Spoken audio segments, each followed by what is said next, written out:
वज़ीर आला रेवंत रेड्डी ने रियासत में सनती तरबियती इदारों यानी ITI को एडवांस टेक्नोलॉजी मराकज़ में तब्दील करने के काम की पेशरफ्त का तफसीली तौर पर जायज़ा लिया।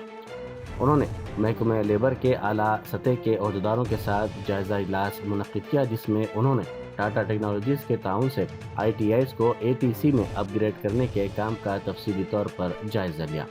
वज़ीर आला ने वाज़ेह किया कि ATCs जो बहुत बुलंद मकासद के साथ बनाए जा रहे हैं, हर असम्बली हल्के में एक होना ज़रूरी है। मजलिस की यौम तासीस के मौके पर मुनक़्क़िदा तक़रीब से खिताब करते हुए बैरिस्टर असदुद्दीन ओवैसी MP व सदर कुल हिंद मजलिस इत्तेहादुल मुस्लिमीन ने कहा है कि हुकूमत सिर्फ मुसलमानों से नफरत की बुनियाद पर वक्फ कानून को नाफिज करने का बिल ला रही है। उन्होंने कहा कि वो मुल्क के 18 करोड़ मुसलमानों से कह रहे हैं कि अगर तुम में दीनी हमियत है तो इस कानून की जमहूरी तरीके से मुखालिफत करना पड़ेगा। बात हो गई। पांचवी बात यह है कि वक्फ बिल का मामला हुकूमत ने उसको पास किया, कैबिनेट में अब नया बिल लाएंगे। मैं फिर से कह रहा हूं, नरेंद्र मोदी की सरकार सिर्फ मुसलमानों से नफरत की बुनियाद पर वक्फ का कानून बनाने के लिए बिल को ला रही है। मुसलमानों की मस्जिदों को छीनने के लिए, दरगाहों को छीनने के लिए, खानखाहों को छीनने के लिए, कब्रस्तानों को छीनने के लिए, इवैक्यू प्रॉपर्टी जो वक्फ है उसको छीनने के लिए, और जो लोग वक्फ की जायदाद पर कब्जा करके बैठे हैं उनको इनाम देने के लिए यह कानून बना रही है। वक्फ यूजर को निकालना कितना बड़ा झूठ मोदी जी कर रहे हैं। और क्या कर रहे हैं कि आप हिंदू धर्म की लॉ की किताब है, जस्टिस BK मुखर्जी की किताब, हमारे हिंदू भाइयों से कह रहा हूं, हिंदू लॉयर से कह रहा हूं, BK मुखर्जी की किताब को पढ़ लो। SLBC टनल में रेस्क्यू ऑपरेशन को हर कदम पर रुकावटों का सामना करना पड़ रहा है। कीचड़ और पानी मसला बन गया है। तकरीबन 15 फीट कीचड़ निकालने का काम किया जा रहा है। रियासती वजीर जूपल्ली कृष्णा राव का कहना है कि 4 लाशों को पहले ही निकाल लिया गया है और उनकी शिनाख्त हो चुकी है। आर्मी डिफेंस कॉलेज में तलबा ने एहतजाज किया। बीबी नगर में आर्मी डिफेंस कॉलेज के इंतजामिया ने 3 माह पहले रातों रात गढ़केसर के सोशल वेलफेयर कॉलेज में इसे तब्दील कर दिया। इसके बाद से कॉलेज के अमले ने बच्चों को UPS क्लासेस, नाइट PET या वो डाइट मेनू फराहम नहीं किया जो उन्हें मिलना चाहिए था। कॉलेज के इंतजामिया ने तलबा को बाहर जाने, उनके वालिदैन से मिलने या फिर मीडिया से बात करने की भी इजाज़त नहीं दी। बताया जाता है कि बच्चों को क्लासरूम्स में बंद करने की भी धमकियां दी गई, जिसके खिलाफ एहतजाज किया गया। शहर हैदराबाद की तारीखी मक्का मस्जिद में गुज़िश्ता शाम से नमाज तरावी का आगाज़ हो गया है। मस्जिद को बक़िया नूर बना दिया गया है। मुसल्लियों के लिए मुनासिब इंतजाम किए गए हैं। मौलाना रिजवान कुरैशी ने नमाज तरावी की इमामत की। 3 मार्च से Hyderabad traffic police wrong side driving, गलत नंबर प्लेट्स के खिलाफ खुसूसी मुहिम चलाएगी। पिछले 2 सालों के दौरान रॉन्ग साइड ड्राइविंग की वजह से 12 अफराद की मौत हुई और 350 से ज़ायद अफराद जख्मी हुए हैं। रियासती वजीर जूपल्ली कृष्णा राव ने कहा है कि SLBC टनल में फंसे 8 अफराद में से 4 के ठिकाने के बारे में पता चलाया गया है। उन्होंने वजीर आबपाशी उत्तम कुमार रेड्डी के साथ बचाव ऑपरेशन में शिरकत की। इस मौके पर उन्होंने कहा कि पिछले 2 दिनों में इस मामले में काफ़ी पेशरफ्त हुई है। उन्होंने उम्मीद जाहिर की कि आज शाम तक तमाम अफराद को टनल से निकाल लिया जाएगा। ఆ నలుగురి ఆచూకీ పలానా దగ్గర అంటే ఉన్నట్టుగా గుర్తు జరుగుతుంది. అక్కడ సపరేట్ గా అక్కడ మాన్యువల్ గా మనిషి ద్వారా కూడా మళ్ళీ తవ్వడం జరుగుతూ ఉంది. కొంత తవ్వడం జరిగింది. అది బహుశా రేపు మధ్యాహ్నం సాయంకాలం వరకు పూర్తయితే మనకు రిజల్ట్ అనేది వస్తుంది.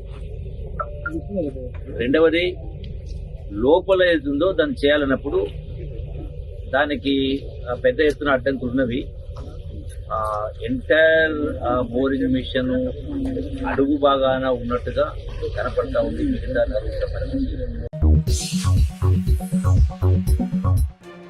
محمد ظہیر الدین خان میموریل ویلفیئر ٹرسٹ کے ٹرسٹی محمد مسیح الدین خان کی جانب سے ماہانہ وظیفے کے ساتھ ساتھ راشن کٹس کی بھی غریبوں میں تقسیم عمل میں لائی گئی. تقسیم کر رہے ہیں. یہ آج 21ویں سال میں محمد ظہیر الدین خان میموریل ویلفیئر ٹرسٹ خدمات کرتے ہوئے آ رہے ہیں. جیسا کہ ہر سال کی طرح اس سال بھی جو ہے سو راشن کے کٹس وہی 3 قسم میں لوگوں کو تقسیم کرتے ہوئے کر رہے ہیں.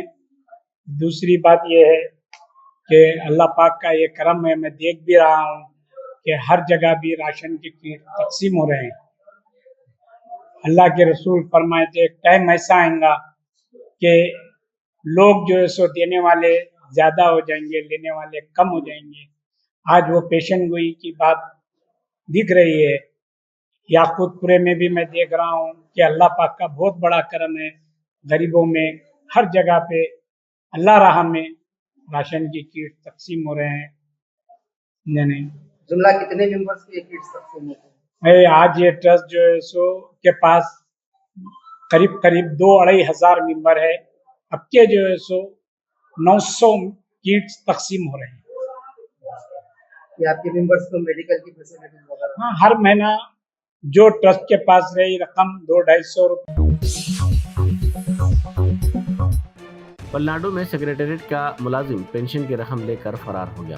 ویلفیئر اسسٹنٹ پرساد وجے پلی میونسپلٹی میں سیکریٹریٹ 3 سے 8,43,000 روپے کی رقم لے کر فرار ہو گیا. اس واقعے کے خلاف وظیفہ یابوں نے دفتر کے سامنے احتجاج کیا. SLBC ٹنل میں ناقابل برداشت بو محسوس کی جا رہی ہے. 8 ورکرز 9 دن سے سرنگ میں موجود تھے. حکومت کا کہنا ہے کہ 4 نعشوں کو پہلے ہی نکال لیا گیا ہے اور ان کی شناخت ہو چکی ہے. ریسکیو ٹیموں کا کہنا ہے کہ ٹنل میں موجود نعشوں سے بدبو آ رہی ہے. مینیجنگ ڈائریکٹر RTC VC سجنار نے کہا ہے کہ بسوں میں چھوٹے مسائل کو اب دور کر لیا جائے گا. انہوں نے کہا کہ مسافروں کو RTC میں ڈیجیٹل ادائیگی کی اجازت دی جا رہی ہے. سٹی RTC بسوں میں آن لائن ٹکٹنگ شروع ہو گئی ہے. اب QR کوڈ اسکیننگ کے ساتھ سٹی بسوں میں مسافرین کو سفر کرنے کی سہولت فراہم کر رہی ہے. اب سے UPI ادائیگیوں کے ذریعے ٹکٹ خریدنا ممکن ہو جائے گا. تلنگانہ اسمبلی کے اسپیکر گڈم پرساد کمار اور قانون ساز کونسل کے صدر نشین گپتا سکھیندر ریڈی نے آندھرا پردیش قانون ساز اسمبلی کے سابق اسپیکر آن جہانی سری پد راؤ کی یوم پیدائش کے موقع پر ان کی تصویر پر خراج عقیدت پیش کیا. قانون ساز کونسل میں اپوزیشن لیڈر مدھوسودن چاری، جگتیال اور نارائن کھیڑ کے ارکان اسمبلی نے بھی ان کو خراج پیش کیا. Germanten super speciality hospital national award winner doctor Mir Jawad Zar Khan, German trained senior orthopaedic surgeon and director. ماہر ڈاکٹرز ڈاکٹر واصف اعظم اور doctor Bharavi Chanduri, senior cardiologist اور دیگر ڈاکٹرز نمایاں خدمات انجام دے رہے ہیں. Robotic surgery, advance cath lab, MRI، operation theatre, ICU، 2D ultrasound جیسی سہولیات سے آراستہ کارپوریٹ لیول ہاسپٹل. واجبی فیس میں ہر مرض سے شفا یابی کے لیے جرمنٹن سپر اسپیشلٹی ہاسپٹل، عطا پور.